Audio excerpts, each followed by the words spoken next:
see it. I still see the glitch. All right. Hey, everybody. It's me, Man Alone. And welcome to Man Alone. It's not a website. Welcome to Man Alone YouTube. And this is the only YouTube channel that in color. All the other ones are in grayscale or sepia. Today we're talking about Root, and I don't really know anything about Root. Really quickly, I'll just give you, this is my story. This is my Root story. We all have our Root story. But essentially, I'd heard of Root as a board game. Never played it, but I just knew of it as a board game. And I think Root, I could be wrong, but I think Root is one of the rare games that went from board game to RPG rather than the other way around. And it wasn't really on my radar. It's not a solo game, but I saw it on eBay for a price that was obscene. I thought this person had entered the price wrong, but it was not only the core book. It was this Travelers and Outsiders, which I've never opened. All of these were in plastic. Well, I shouldn't say all these, just three things here. Hold on, where's the other little... Okay. These three things all wrapped up were a GM screen, the core book, and this supplement, which I've never opened, called Travelers and Outsiders. I opened the GM screen and the core book. I've breezed through the core book. I've read the back. I have a little bit of a sense what's going on. I've never played it. I've never read the book completely. And so I've been working this weekend, and like not even work I'm forced to do. I've chosen to work last night and today, which is making me really, it's Friday and Saturday night. That makes me pretty sad about who I've become, is that I decided to stay in and work. Especially I got an invite to go to like cool fire pit, and instead I just worked. And anyways, finally about 15 minutes ago, I decided that I'd worked so much that I felt like I was getting a sinus infection of like the soul. And so I was like, yeah, I got to do something here. And so I figured we would use Root for the first of a series that I'm considering. I already have 78 different series, so I don't know if this one will be any good, but I wanted to call this one Can I Roleplay This MFer, which is me going through games that are not made for solo play and evaluating the solo ability of them, how well they could be soloed. Now, it's not evaluating if they can be soloed, because every game could be soloed. I could solo a cookbook. I could solo the back of Scrubbing Bubbles if I wanted to. And that's not me boasting, just to say that any game with the right system, the right planning, the right oracles, the right tools, you can solo play. The question is how fun, how easy, how is it worth one's time to attempt soloing a game? And I thought I thought Root Core Book would be a good place to start with this, because it's a fun-looking book, and I've never looked at it before, and I figured why not look at it in front of everyone. And excuse me, I'm going to sit down. I was standing. I was trying to stand to project my voice. Okay, so excuse me if I have a little sniffle, and I shouldn't have said that because now you're going to notice it. Root. This is from 2017. From what I understand about it, it's a game that takes place in what's called the Woodland. It's got different factions. The characters look like little teddy bears. And I'm trying to think of anything else I know about this. There's factions. I don't know. There's like equipment tags as a system in the game. So that's just giving you an idea of like what I know about it, which is not much here. Now, you may be sitting there thinking, well, how about instead of thumbing through the book, how about instead you play it? Well, I don't think that's a good investment. It may be. If we look through this book and I say, God dang, this is a great game to solo, then maybe I can make another episode where I solo it. But if not, it's kind of a waste of my time to sit here and do the kind of preparation that I do normally before I'm going to solo a game, and then I solo it and it stinks. It's just not a good use of my time. Interestingly, I was poking around for like any solo supplements or solo playthroughs, and I wasn't able to find anything. And I'm curious if somebody does know of something, let me know. But what is confusing again is that this is a board game first that I believe is pretty confident is more popular than the RPG. And so I found a couple like blog entries and stuff where people were soloing. But then as I read on, I was like, oh, this is the board game. And so as far as I can tell, not a lot. I did see some discussions on Reddit, and some people were like, yeah, it's not a good game to solo. But even in those conversations, I had the sense that some of those Reddit conversations, one person in the conversation was talking about the RPG and the other person was talking about the board game, and they didn't know it. So anyways, if you are aware of any of those resources, or you have soloed Root before or anything like that, if you have any information on this boy, please call Robert Patrick. Oh, by the way, speaking of preparing for soloing, I just wanted to say that I read this comment that was posted on one of my posts or my videos, and it was by, I can't actually, I don't want to say the person's name, but I am dead serious. I legitimately LOL'd when I read this. Like, I had such it tickled me so much. And so the comment was, and I forget what video it was on, but basically this person commented that they're like, hey, if anyone, and this is on one of my videos, they're like, hey, if anyone here is interested in solo role playing, you should check out the YouTube channel Me, Myself, and Die. He does like all this solo role playing on there. It's really great, and his camera angles are great, and he's really knowledgeable. And I was like, I just started laughing because it's like, I was like, man, my channel, or that video at least, so badly failed to express what the purpose of my channel is. It failed so badly that somebody so scarcely recognized that this is a solo RPG channel that they felt compelled to write like a good, healthy paragraph-sized response explaining where people, like a helpful comment of where people could go if they're looking for videos on people playing solo RPGs. And so I want to say thank you to that person that made me laugh so hard. And you know what? I'll step up my game. Because clearly, if it's not even recognizable that I'm a solo RPG channel to someone just casually stopping by, I'm doing something wrong. And I can't, for the life of me, figure out what it is. Could it be that I'm at 8 minutes and 42 seconds and haven't said anything of substance yet? Maybe. But anyways, thank you for that comment. And yes, I found nothing on whether this could be soloed, but I did find right in the inside of the book here, we have a kind of an acknowledgement for to Apocalypse World. Okay, and so whenever you see that at the beginning of a game, it is at least informed by PBTA, powered by the Apocalypse. And there are various interpretations of that. There are various derivations of that. But essentially what that means is that the main systems that are going to be used in this game are moves, okay?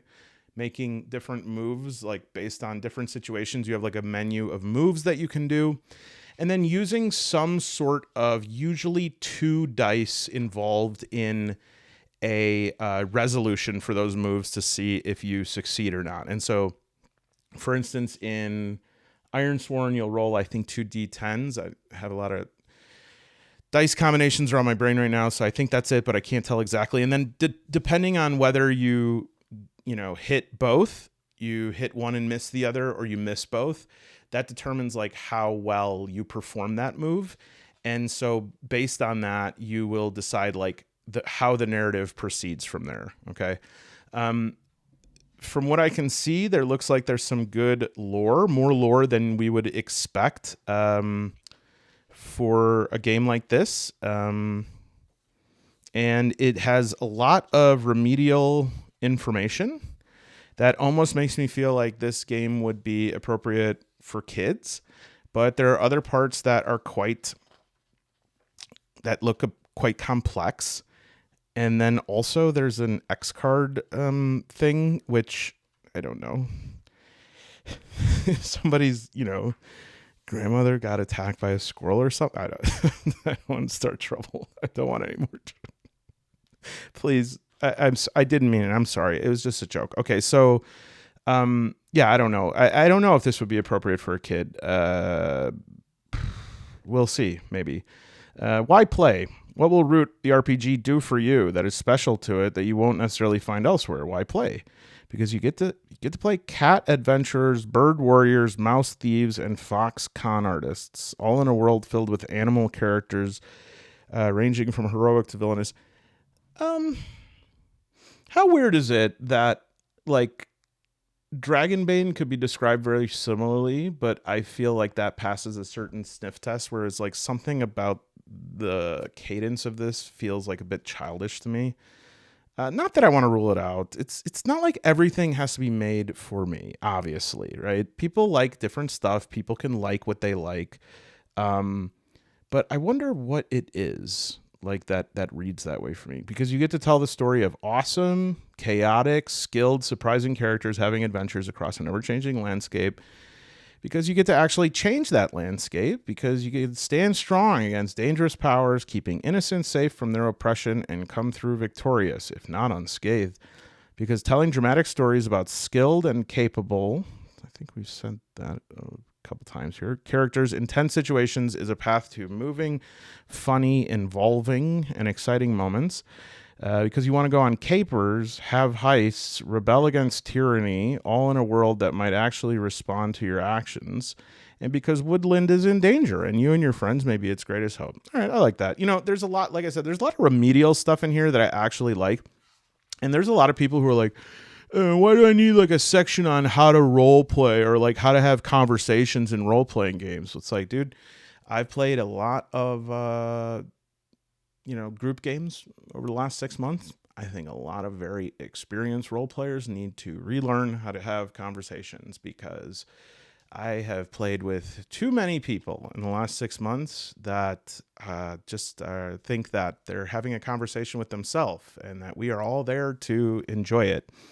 But yeah, I think this is good. Again, this makes me feel like it's maybe good for a novice. Maybe it's like teens, how to frame scenes. Yeah, here's moves. Explains what the GM is doing, which I think is great. I think some games need to do this, because if every game assumes that people know the basics, and people coming into the hobby at different points might be very confused. I remember feeling very confused, like I couldn't get a handle on things.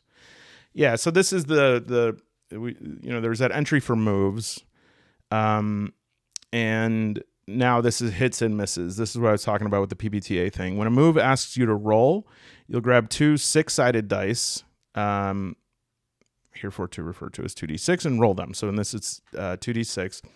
Most of the time, you'll be rolling with something, meaning you'll add one of your stats to the result. So if you roll with charm, add and your charm is a +1, you'll roll 2d6 and add +1. Here's the breakdown. A 7 or higher is called a hit and means you'll get at least the main thing you wanted. A 10 or higher is called a strong hit and means you'll get almost all you wanted or some additional benefit. So that was like a crit. A 7 and 9 is called a weak hit, and it means you'll get the main thing you want, but usually with some cost or complication. And a 6 or less is a miss and means that the GM gets to say what happens next with an eye towards complicating the situation dramatically. I think that's a pretty good explanation of it. So again, 7 or higher, that's a hit. 10 or higher, strong hit. But if it's only 7 and 9, that's a weak hit, and so it's kind of like a yes, but. And then a 6 or less is a miss. Now, it doesn't matter. The comments will come anyways. Let's put on some sad music, because we need to have a sad talk. Okay. Some of you do not like Powered by the Apocalypse. I understand.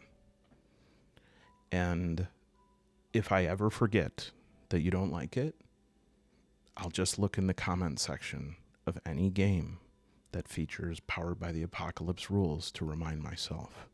So this time, I'm letting you free. You don't have to write a comment about how you don't like Powered by the Apocalypse. You can do something else. You can have an adventure. You can fulfill your wildest dreams. You can fall in love. But whatever you choose, just please don't leave another comment about how you don't like PBTA. Okay? Thank you. Okay. So an example here is Marissa rolls for Tally's. Marissa's the player. Tally in this, I guess, is the player character. Persuade move. So that's a classic PBTA move, like Persuade. And then you'll just roll the 2d6, add Charm, whatever that modifier is, and then you'll see if you have a hit, strong hit, weak hit, or a miss. Okay. Won't get too into that. Shared understanding. Yeah, this is good. I like this. I like that there's this stuff. Woodland expectations. Before you start to play, everyone should be on the same page. Okay, I have like the fiction. Yeah. The balance tips towards fable. What do foxes, notable carnivores, eat in the woodland? Do birds have hands? Is a wolf the same size as a mouse? Root the RPG tips a bit towards fable in its setting and the answers to these questions and more. The focus isn't on straight realism. Okay. Yeah, I'm not doing my I'm not fulfilling my duty here, which is I should be looking at this from a solo perspective. Okay. Interestingly, PCs here are called, well, they're not called that. You pick a playbook. All right, that's like an archetype. Which I guess involves name, species, details, demeanor. So here I might be able to see some things from a solo perspective. If anything, oh, this is interesting. In fact, your species can be more or less be anything with a few limits. Don't pick an animal that is bigger than a wolf in the real world. All denizens in Root RPG are more or less person-sized, but it starts feeling a bit strange if you bring in larger animals. And in the background of the woodland, a lot of larger animals, such as deer or bears, are particularly strange or dangerous. Don't choose purely aquatic animals. Oh, man. You can't just be a fish flopping around the whole time. Your only move is flop. Animals don't come with any special traits or abilities beyond what makes sense in the fiction. Birds can fly, moles can dig, beavers can chew through wood. Fine. Okay, for details, you have 3 lines of options with a few details that are mostly unique to your playbook. Fine. Demeanor. Choose one option. Background questions. All right, this is basic character creation here. Faction. Why are you a vagabond? Every PC in a game of Root is a vagabond. That means they don't settle down. They keep traveling around the woodland and they've to acquire some degree of skill, but they keep being vagabonds. Can't settle down. Got to live that vagabond life. So I guess you have to monitor your vagabond's relationship to the different factions. I like that. And then the stats here are charm, cunning, finesse, luck, and might. Why would you make 2 very similar stats that both start with C? We'll see. Charm represents a character's facility with conversation, dialogue, and social interaction. Cunning represents a character's craftiness, perceptiveness, and cleverness. Okay. Yeah, maybe.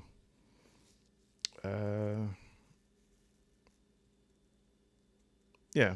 And then finesse represents a character's manual dexterity. I guess these are fine. They're pretty good.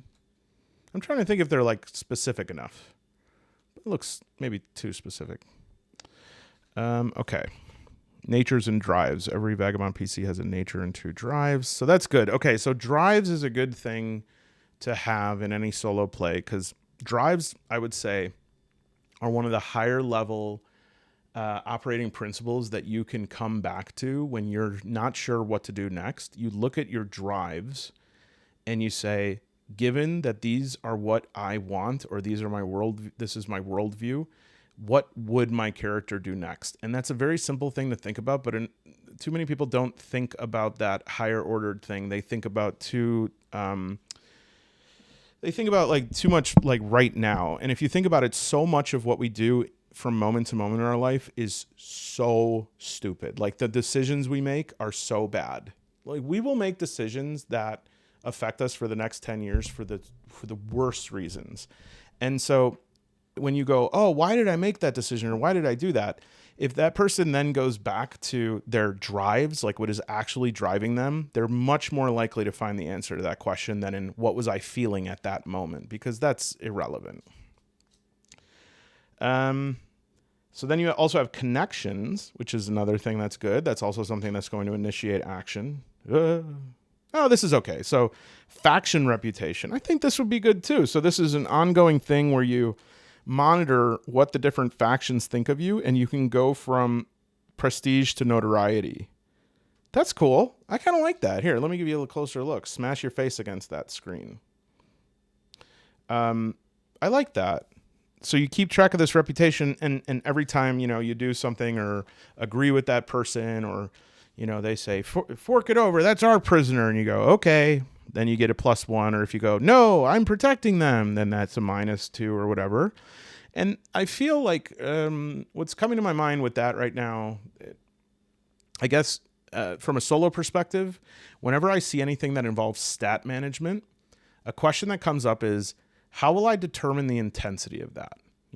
That's an interesting question here of like, how will I determine? Now, normally a GM can do this, so a person can unilaterally do this. But basically, how many? So basically, it goes from, you start at 0 in the middle, and you have to like hit 5 of these boxes or whatever to get to 1. So it's not like your prestige is going to go up to like 37 or whatever. It's either going to be +1, +2, or +3. And so that lowers the stakes a little, because I just have to figure out, if this person gets a check on this box. But what determines if I get 1 check, 2 checks, 3 checks? Is there a system here? I don't know. But if not, if I'll just have to make that decision, like how much was my reputation affected? Could I do that? I think I could. Could you? That's a question to ask when you're thinking about soloing a game. Every playbook comes with its own set of moves. So now that's interesting. That's not in every PBTA game, where every different character archetype has its own set of moves. Depends how many moves. Some of them have specific moves, like heroic abilities or whatever. Harm track. Your harm track represents different kinds of harm or costs you might suffer. Usually you'll want to keep them as empty and unmarked as possible. So that's almost like a clock. Depletion, exhaustion, and injury are the 3 harm tracks. I think that might lend itself very well to solo play. So like this creeping thing that could increase the complexity or the difficulty, or can, like, when it gets to a certain level, something bad happens. That's very much like a clock. And then there's these roguish feats, represent particular larcenous skills that a vagabond has picked up. So it has to be stealing. Okay, that's whatever. Weapon skills represent special combat related techniques. Equipment. Encumbrance, called load. Vagabond bands daring exploit. Now this is where it may get interesting, where we talk about, like, the band here is the group, and then we're going to see how much of the mechanics of this game depend on being in a group, which is not unassailable for a solo RPG. You could, of course, do like for AD and have, NPCs as a group. Okay. So these are some examples of daring exploits, like added a new path, destroyed an existing path, changed ownership. And I bet, thinking back to where we like advance reputation, if we were able to like explicitly note certain general areas of things that will advance or devance. Oh my God, what's the opposite of advance? Regress. Reputation like this, that can very easily be done solo. And what I'm saying is it can be done in a fairly objective way. Not completely, obviously, because you're refereeing yourself, but not just, I guess I have plus 30 check marks on my reputation. We want things we don't want things like that. Using moves. All of these moves are player facing. That means they're usable by the players whenever their PCs act. Okay. The GM should know the moves and how they work. Using moves to resolve uncertainty. Types of moves. There's basic moves that can be triggered in any scene. There's weapon moves in physical combat. There's reputation moves. I know there's some People that are getting upset, stay calm. Travel moves and session moves. Which session moves? I always feel like sometimes are just like end session. Yes, this is starting to look very familiar.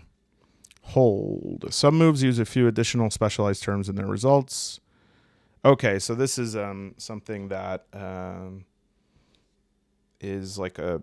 You might not see these in every game. Let me just give you a look here while I have a sip of Red Bull at 1 a.m.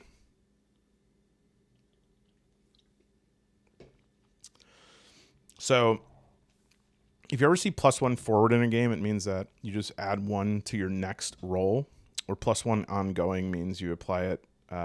It continues to be applied as long as whatever condition triggers that keeps happening. Let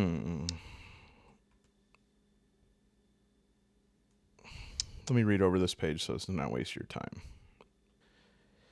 Okay. This is a very simple concept that is explained in a somewhat annoying way. So basically, well, your basic moves have these 8 categories, which, dang, there are way easier ways to describe these categories, but here they are. Attempt a roguish feat, figure someone out, persuade an NPC, read a tense situation, trick an NPC, trust fate, wreck something, and help or interfere. And according to this, these are the moves that are going to be done most often. And then roguish feats are then broke down. The basic moves of roguish feats are broken down into acrobatics, blindside, counterfeit, disable device, hide, pick lock, pickpocket, sleight of hand, sneak. Now, in some PBTA games, you're not going to have them broken down in categories like this. So in a way, you could say that this is helpful.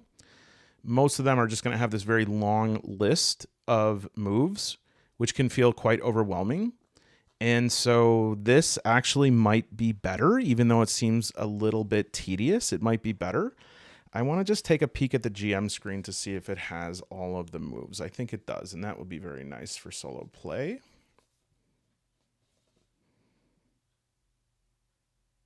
Well, it does say each of the basic moves and what the stat is.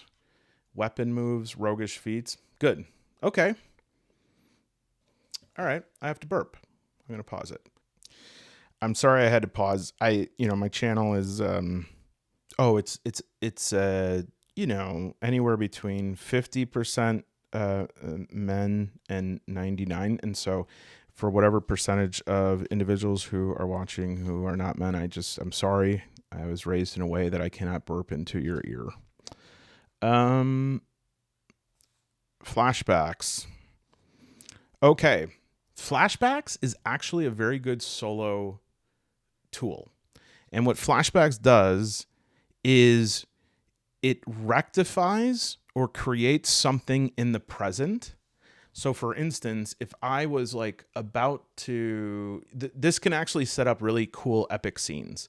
I'm on my back and the enemy is looming over me and says, "Did you really think you'd get the best of me?"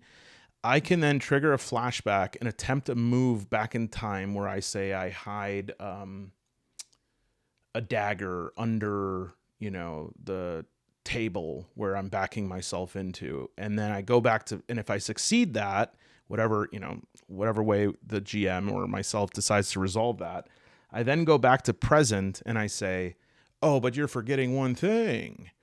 Always keep a dagger under the table." Yeah. Or whatever. That was a terrible example, but I think you get it. I'm wondering if there is a limit on this. Sometimes you can use a move in a flashback when you would have had time to prepare for the current situation. A roguish feat like counterfeit is great for this. The vagabond whipped up some documents in the past to use them right now, but you resolve the move in the present to see how good the work on the documents was. To use a move in a flashback in this way, it has to make sense in the fiction. The vagabond needs to have had time actually to take the action in the past. The GM sets cost as appropriate. So this will cost like exhaustion or depletion.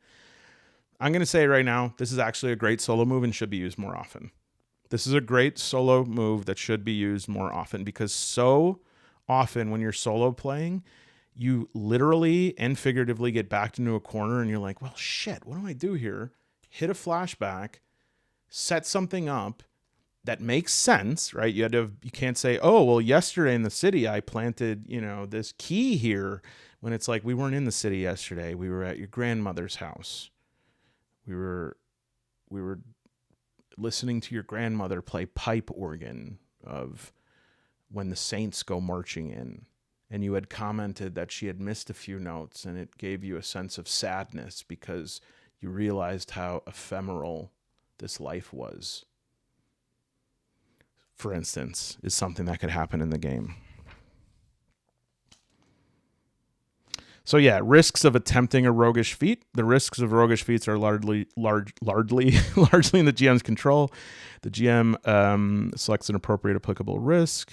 Cool. This is great. Leave evidence, plunge into danger, take too long. My friends, this actually could be a pretty good solo game. Where's it going to fall apart?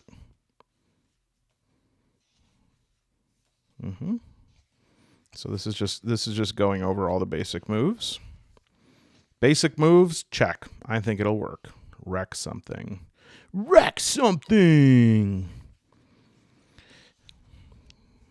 Weapon moves. Sure, this is just attack.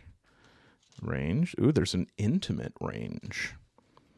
Is there any weapons that only work in the intimate range, like a tiny little bow and arrow? So you have to be like, not so fast. You can unsubscribe if you want. I'd understand. I might unsubscribe from my own channel. Maybe there is.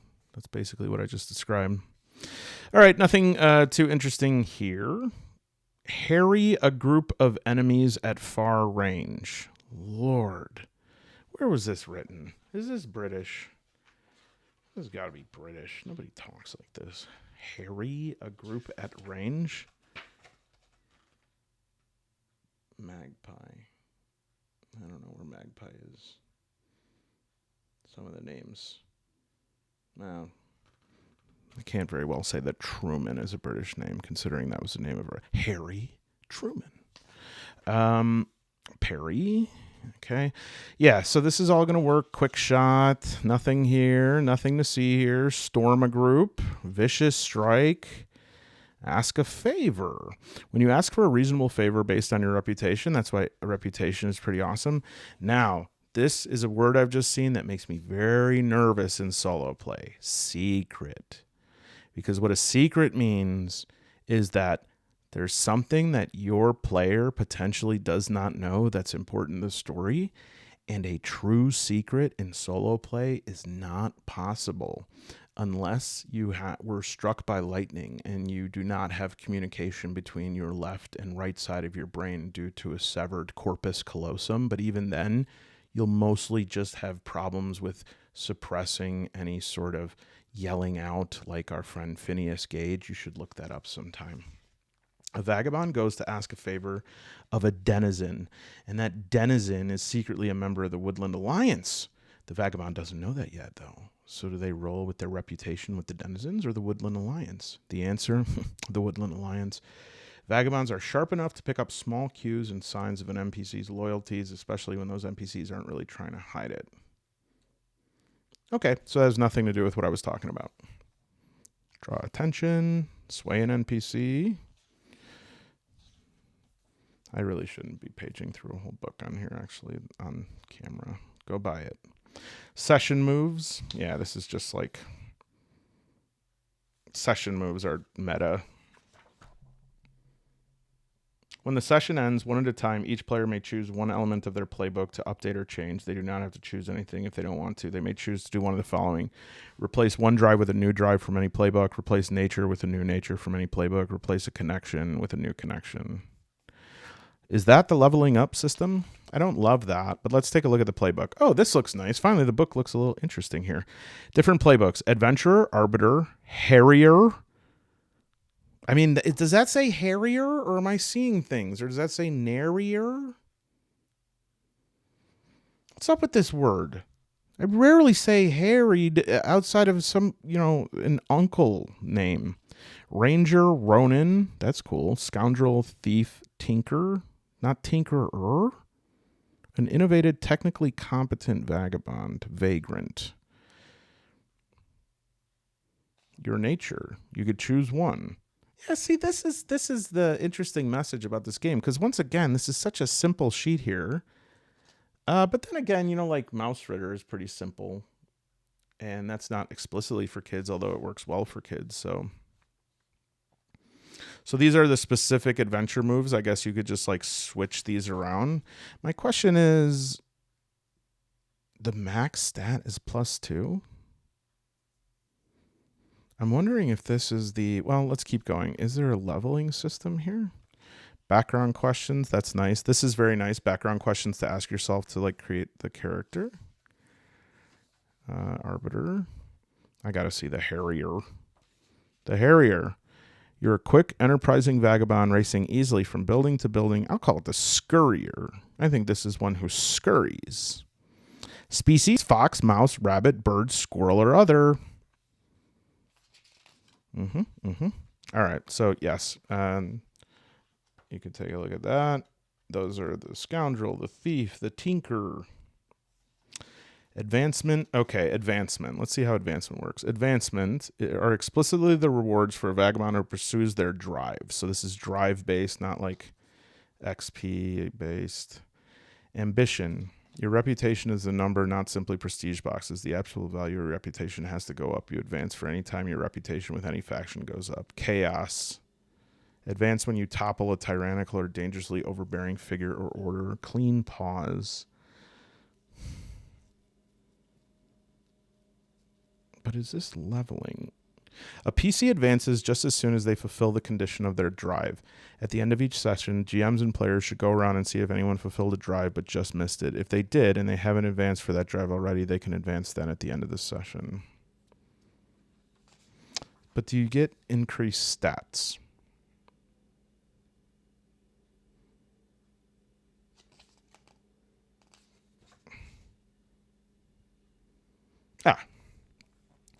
When you earn an advancement from your drive, you can immediately pick one option from the list. This list is the same for all characters. If the option you choose changes the fiction in some way, for example, taking the toolbox move from the Tinker Playbook, providing you a new physical toolkit, then the GM works with the player to introduce a new element in the way that makes sense as soon as possible. So you could take +1 to a stat with a max of +2. A max of +2? Come on.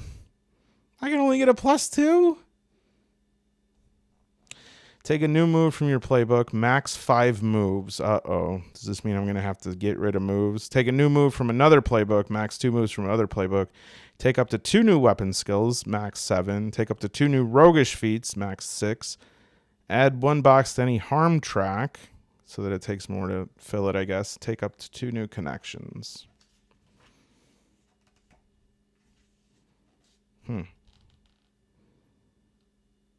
And then you could update a drive, replace a nature, and replace a connection. It's kind of interesting. And interesting, I mean, I don't get it. Like, you just pick a new drive. That doesn't usually happen. It's not like you, before bed, you're like, I will stop at nothing before I have absolute power in this life. And then you wake up and you're like, I want to become the best chef on the Upper East Side. Maybe those are the same thing. Value. There is no... Uh-oh, here we go. This should be interesting. Abstract money. Not my fave. Let's give it a shot. There is no single consistent currency in the woodland, no coin of the realm that you can rely upon. Barter and exchange are the order of the day. As such, en route, the financial worth of objects is measured in value, an abstract generalization of price. A single box of depletion on a vagabond's harm track provides roughly the equivalent of 1 value in coins. The actual going price of items and objects varies based on the circumstances. 1 value of food might normally be a couple loaves of bread, but in a clearing suffering from famine, the same loaves might go for a coin worth 4 value. But here's a rough approximation. So is it only bartering? Buying and selling equipment, crafting equipment, tags. Equipment tags are special traits held by a piece of equipment that give it additional abilities. Each positive tag adds 1 value to the overall worth of the item in question. Each negative tag takes 1. In parentheses, after each tag, you'll find an idea of what kind of item the tag could apply to. Although, as always, use these tags as inspiration to create more specific or appropriate tags. Arrow-proof, blunted, catfolk steel, ceremonial. Okay, I like this. What I'm worried about right now in my head, I don't know if this has anything to do with solo RPGing. This series might never happen, but I do like when it gives you examples, but then gives you a template to say, mess around with this, create something of your own. What I'm worried about is when a game only lets me go to +2 stats. It's not because I want to become like so OP that I want to be able to smash people's souls with like my thumb, but I love the climb and I love the grind, even if it's not like, hack and slash grind. I love the idea of growing and building as a character. And when a game only lets me like switch things out, it doesn't let me like keep going. I can get a little bored because I love a good story and I love an evolving story, but I need to feel, my lizard brain needs to feel progression and competence. And so I'm trying to determine here, inventing your own tags, if there'd be enough in this game for me to consistently feel like I'm getting stronger. And maybe it's one of the games that it's like, it's not about the stats, it's about the equipment or something. I'd have to play it. And then here's a GM guide. This is, I think, on style, which could, again, be good just as guidance for when you're soloing.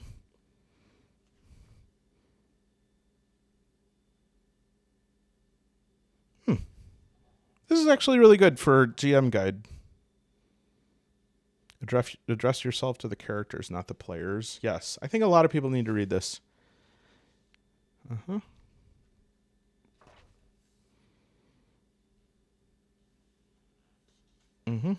GM moves.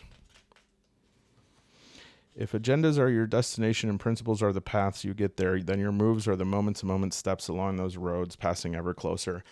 I have mixed feelings on approaches to GMing like this. I know this isn't the whole story of it, but I was thinking about this with, while I was playing Coriolis. Like, one of the mechanics in Coriolis is when you pray to the icons, it's sort of like pushing your roll in Dragonbane.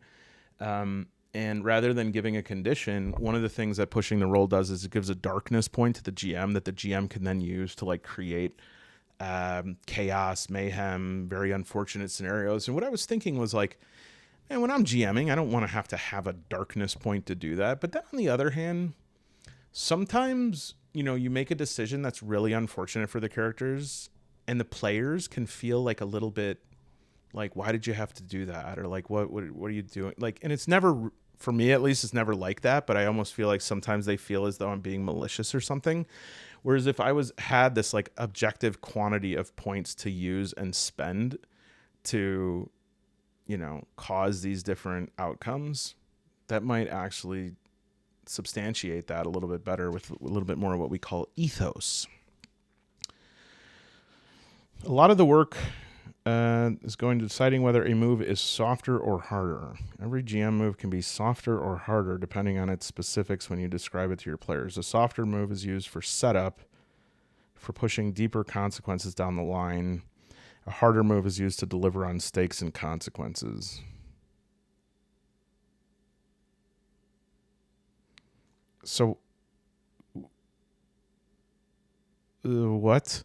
So soft moves are less dramatic and less immediate, and hard moves are more dramatic and more immediate. This to me could really suit some people well. To me, for some reason, this feels very technocratic. It's almost like if somebody were to explain to you how to do how to give a nice smile. It's like I'll just smile. I don't need you to explain it to me. This is inflict injury, reveal an unwelcome truth, show signs of an approaching threat. Are these really moves? I don't know. Put someone in a spot. Okay, well, some guidance on woodland creation. Again, that lends itself well. Okay, right now I'm going to say it. I think this could actually... this is the last thing I was thinking about here. So this is the first sort of generator I've seen.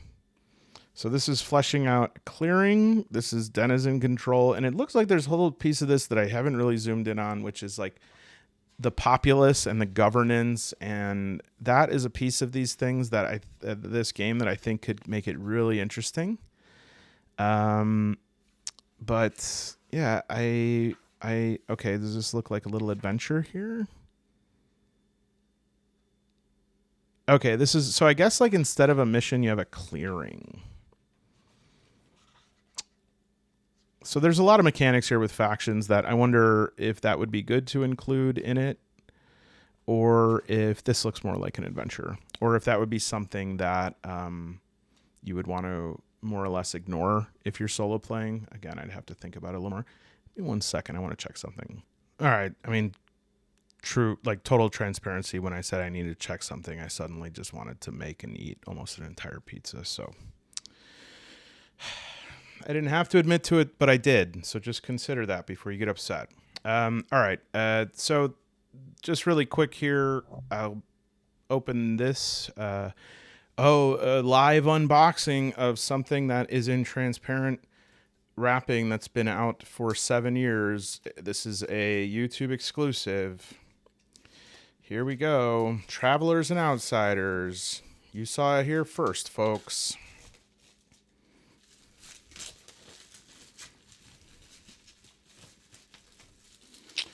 Both of these have a ribbon, which we love ribbons. All right.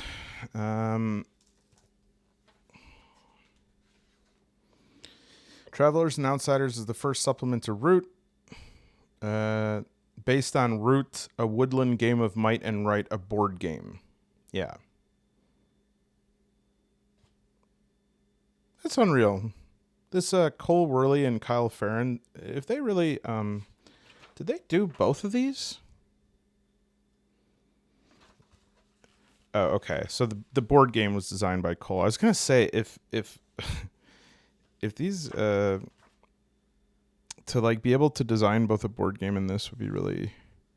I mean, designing a board game alone is like very impressive, but... Okay.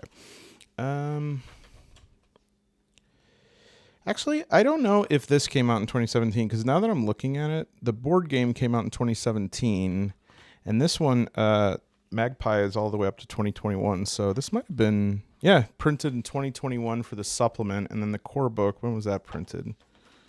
2021. Okay, so relatively new. Man, I must have got a really good deal. Okay, so... in these pages, you'll discover a whole new world of adventure, new mechanics, new character types, new systems for the GM, and more. Ooh, I thought this was just going to be new characters, but looks like we're going to have new factions. And I'm not going to go through this whole book, but what I am going to look at here is, could it be that we maybe get some tables? I would love some tables. Sometimes that happens because tables... are our friends. Okay, that's a table, but there's not a plot quantity table. How many conspiracies there are active? Duchy actions. Not quite. I'm looking for like oracle tables or tables that you roll dice on. And so don't let me down. The lizard cult is in the house. Acolytes spent. I'm not feeling good. Yesterday I spent 5 acolytes. None of these are roll-on tables yet. Come on, big money, no whammy, no whammy, big money, no whammy, big money. Champion moves. Ooh, the champion. What's this? Oh, cool. So these are the new characters. Champion. The Chronicler. The Harry Part 2. No, I'm just kidding. The Exile. The Envoy. The Heretic. Now you're talking my language. The Pirate. No, you're speaking my language. The Prince. The Raconteur. Raconte-moi une histoire. The Raider. This is really The Seeker. Some companies could take a lesson from this. Companies that give us like 2 like new NPCs for $500. New roguish feats. Okay, so some new options here. New reputation moves, new moves and skills, doctrines. What I was hoping here, and that's okay, but I was just hoping maybe in this section, tailoring campaign play. Is there anything in here that we can get tips on one-shots? That could be good. I'm done. I want to say this. I'm done with one-shots. I don't want to play one-shots anymore. I feel totally let down at the end of them. Like, I want to keep going. No more one-shots. Please. This was a message from No One Shots International. No C. This is just kind of advice. I was hoping that maybe we'd get a table. Table and chairs. Dang. Harrier. All right. Damn. Well, there's other ones. Maybe there's other stuff. Maybe there's other stuff. Okay, here's my completely uninformed review because I breezed through these books in very quickly. I believe that this has a lot of the tools that are useful for solo play. I think that it has a lot of GM guidance, and whenever we see GM guidance, that also means solo player guidance. It looks like using the GM screen as a menu of the moves and getting used to what each of them mean. You could have a nice, tight loop cycle in play. You could use these moves to sort of explore the environment. You can go back to the drives and connections that the players have and allow those to inform what your player does next. There seems to be this faction system, which plays a big part in it. I did pose a question of whether that would be something we would dispense with or really invest in solo play. I think we would invest in it because I think that's also something that would trigger a lot and inform a lot of interactions. Like, what is my reputation with this faction? Managing that, and anything where there's like resource or reputation management is something that propels a game forward. What would I like to see? I would like to see more advancement options. I'm not sure if that is available in supplements or in this one. I didn't look through it enough. I would like to see more tables and more oracles. Of course, that's a little bit pie in the sky, but you would definitely need to use a thing like Mythic to generate a lot of the actions or any sort of solo engine, but that's fine. With a lot of games that aren't designed that way, they're not going to have a lot of that. We would just hope for some stuff that would, even as a tool for a GM to kind of roll on a table to see random outcomes and stuff like that, but that's okay. That would be nice and extra.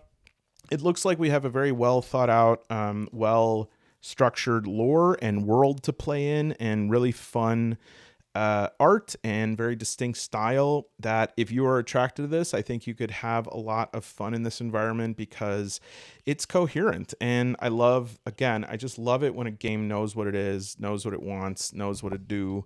And, in the beginning of the video, I was like Mr. Cool Guy saying, art's not really for me. But here's the bottom line is like, who gives a shit what I like?